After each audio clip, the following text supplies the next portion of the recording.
Hello fellow flight simmers and aviation fans, and welcome to this short video which is going to be all about the new and upcoming Microsoft Flight Simulator 2020.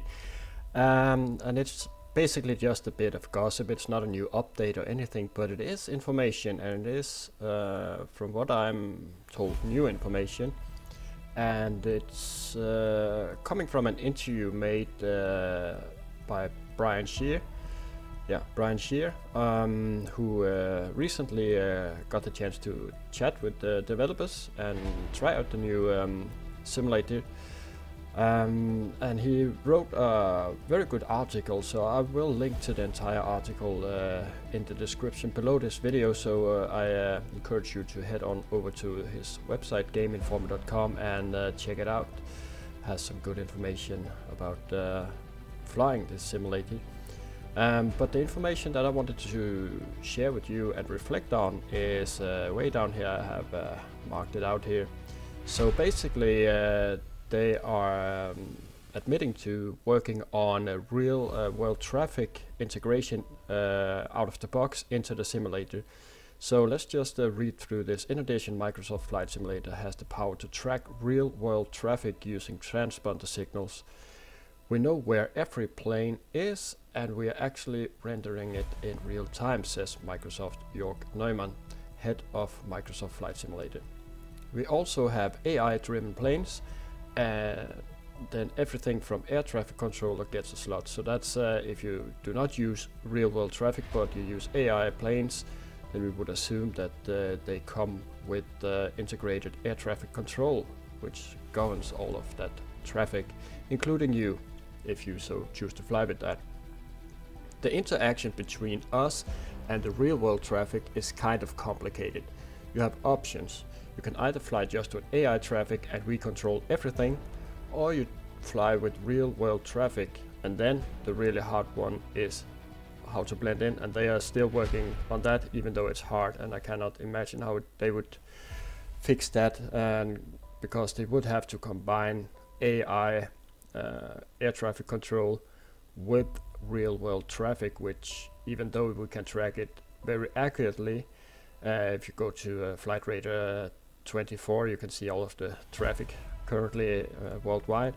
Then there are some issues with the tracking. It's when you get down on the ground or near the ground, it can be very patchy, and some airports have good coverage and some airports do not.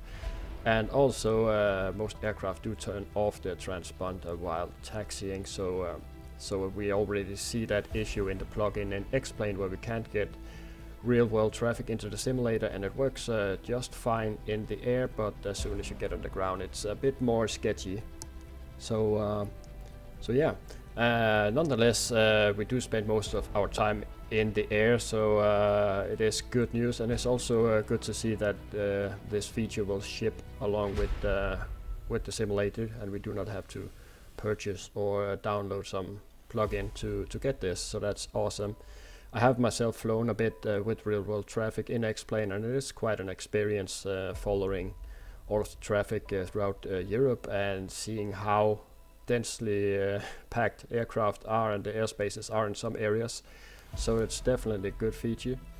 When it comes to ATC, it has always been an issue with most simulators, how to get the good and proper ATC with AI. So it shall be interesting to see how they will solve this and how naturally it will feel and look. I myself prefer real people, so I obviously fly on VATSIM, and I do assume that VATSIM will be an option on this simulator as well.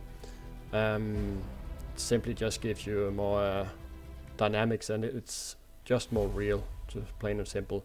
The good thing is that it seems like they will have a pretty decent CSL package, which is the models of all the aircraft that you can imagine, and from all the airliners, so you have some good looking models, because obviously, as good as it is in X-Plane, the CSL packages are lacking. They do look a bit dated, and they do not show real-time movements on the aircraft, something that I do not know if will be integrated into the new simulator here, but it would be awesome if one player turns off or on his taxi lights, or sets flap 5, that it shows up on my console as well, so that we get even more immersion, which is at the end of the day what it's all about. When you have spent enough time in the flight simulator, of course you can use it for so many things, and people have so many ways to enjoy it.